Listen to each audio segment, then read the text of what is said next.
আমার আপনার মতো আলেম ওলামাদের খুনের সুগন্ধি পেয়ে যাবেন। বিশ্বাস যদি না করেন, আজ পর্যন্ত বড় বড় ডাক্তারকে, বড় বড় ইউনিভার্সিটির বড় বড় ডাক্তারকে জিজ্ঞাসা করে দেখবেন, মাটি থেকে বৈজ্ঞানিক জিজ্ঞাসা করে দেবেন, মাটি যখন খোলা হয়, মাটি যে সুগন্ধ নেওয়া হয়, মাটিকে ডিএনএ যখন টেস্ট করা হয়, মাটি থেকে এই আলেম ওলামাদের খুনের সুঘ্রাণ পাওয়া গিয়েছে। এই হিন্দুস্তানকে জিন্দা করার জন্য, হিন্দুস্তানকে জিন্দা রাখার জন্য আজ আমরা দাঁড়িয়ে রেখেছি, মাথায় টুপি দিয়েছি, সুন্দর লেবাস পরেছি। এর পিছনে কোটি কোটি আলেম ওলামাদের পর্যন্ত জান দিতে হয়েছে, তারপরে দাঁড়িয়ে পেয়েছি। না তো এত সহজে আমরা দাঁড়িয়ে আপনি আমরা কেউ পেতাম না।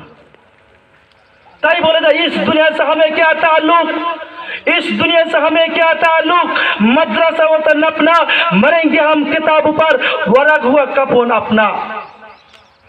ভাই আমার, বাবা ছেড়া, দোস্ত বুজুর্গ, আজিজ তালেবা, আমাদের আজ এখন ছোট রয়েছি, যখন আস্তে আস্তে আস্তে আস্তে বড় হতে থাকবো, হিন্দুস্তানের জমিনকে আমরা সবাই সুরক্ষিত করে রাখবো।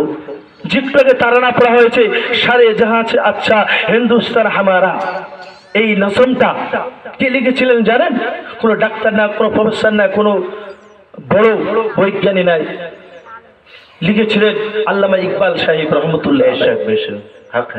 লিখে জাতিকে বলে দিয়েছে, হিন্দুস্তানের জমিনকে স্মরণ করে দিয়েছে, এই নজম তোমরা প্রত্যেকে পড়া মুখস্থ করে চালু রাখবে। হিন্দুস্তানের জমিনে আমি বেশি দিন টিকে থাকবো না, আমি ইকবাল বলছি বেশি দিন তোমাদের মাঝে থাকবো না।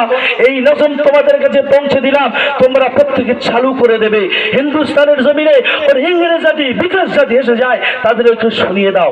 আজ এক দল উঠে পড়ে লেগেছে হিন্দুস্তানের জমিনে, তাদের ফেতনা ভাষা করতে চায়, আগেকার দিন তারা ফিরে আনতে চায়, ব্রিটিশ সরকার আইন চালু করতে চায়। কিন্তু আমাদের দেহে যতক্ষণ এই খুন রয়েছে, ব্রিটিশ সরকার ইংরেজ জাতিদেরকে এই হিন্দুস্তানের জমিনে পৌঁছাতে দেব না, হিন্দুস্তানের জমিনে তাদেরকে ঢুকতেও দেব না। তাতে আমার আপনার শহীদ হতে হয়, আমরা প্রত্যেকে জীবন দেবো ইনশাআল্লাহ, প্রত্যেকে চেষ্টা করবো। ওয়া আখিরি দাওয়ানা আলহামদুলিল্লাহি রাব্বিল আলামিন।